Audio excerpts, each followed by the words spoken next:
বাংলার fighter jet প্লেনের জ্বালায় অতিষ্ঠ হয়ে গিয়েছে মানুষ। এখন বলবেন ফাইটার জেট প্লেন কোত্থেকে এলো? আরে ভাই, আমাদের দেশের বাসগুলো কি ফাইটার জেট প্লেনের থেকে কম কিছু? তারা তো রীতিমতো বাস চালায় না, তারা তো রাস্তায় ফাইটার জেট নিয়ে যুদ্ধ করে।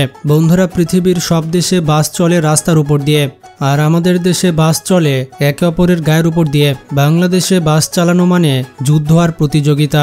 এই দেশে ঝকঝকে একটা নতুন বাস যদি রাস্তায় দেখে, তাহলে অভিজ্ঞ ড্রাইভাররা করুণার চোখে দেখে, কারণ বাসের গায়ে ঘষা খাওয়ার দাগ না থাকলে এবং টোল খাওয়া বডি না হলে তাহলে সেই বাস কোনো জাতের মধ্যেই পড়ে না। এটা গ্লাস বাংলা 1000 টাকা। এইগুলো বডির যে অবস্থা তা তো দেখে 10-12 বছর মনে হয় না। এই ঢাকা শহরের গাড়ি সবাই এমন করে ভাই, এই 1 মাস 2 মাস একটা বডির বয়স থাকে, পরে আবার চেঞ্জ করে আবার করে, এমনই চলে। আর সেই গাড়ির ড্রাইভারের এখনো কোনো অভিজ্ঞতাই হয়নি। এই দেশে কোন চালক কতটা অভিজ্ঞতা বোঝা যায় তার বাসের গায়ে কতগুলো ঘষা খাওয়ার দাগ এবং মার খাওয়ার দাগ রয়েছে তার উপর নির্ভর করে।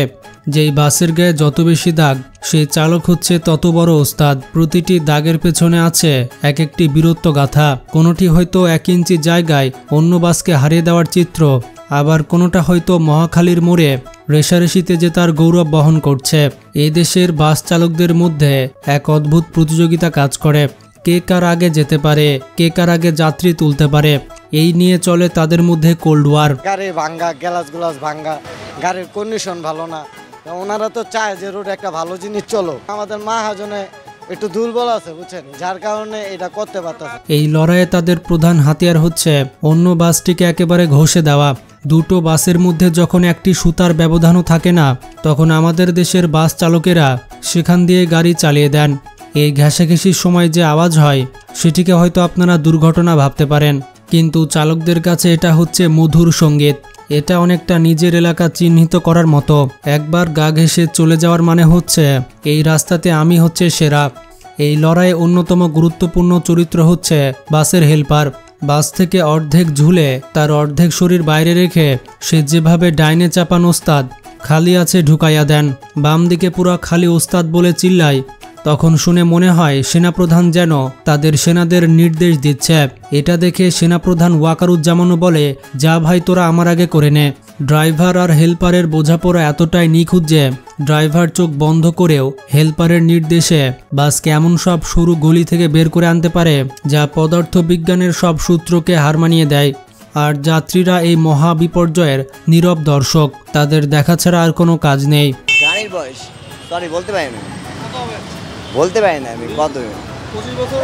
এটা ড্রাইভারতে জিগান যা কয় বছর হয়েছে আমি সঠিক বলতে পারি না। বাংলাদেশে লোকাল বাসে চড়ার অভিজ্ঞতা মানে আপনি রোলার কোস্টার ইতিমধ্যে চড়ে ফেলেছেন, তবে এই রোলার কোস্টারে কোনো সিট বেল্ট থাকে না। আর কোচ বাসে চড়ার অভিজ্ঞতা অনেকটাই রকেটে চড়ার মতো।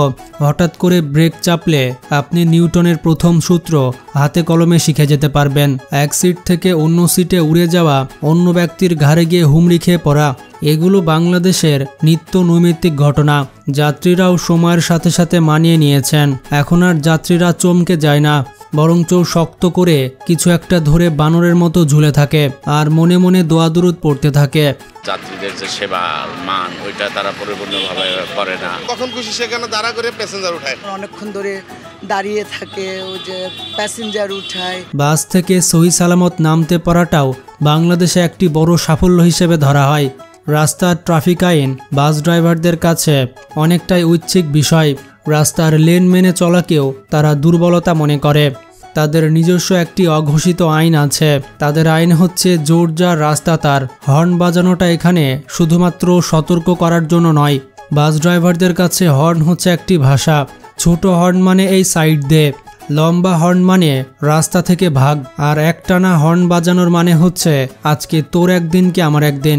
বাংলাদেশে বাস শিল্প এমন একটি পর্যায়ে পৌঁছেছে যে অনেক বিদেশি বাংলাদেশে এসে বাসে চড়ে তারা ব্লগে বলে যে আজকে আমি পৃথিবীর সব থেকে বিপজ্জনক বাস রাইডিং করছি, আপনারা জীবনে বেঁচে থাকলে কেউ এই বাসে চড়তে আসেন না, ওয়েলকাম টু বাংলাদেশ।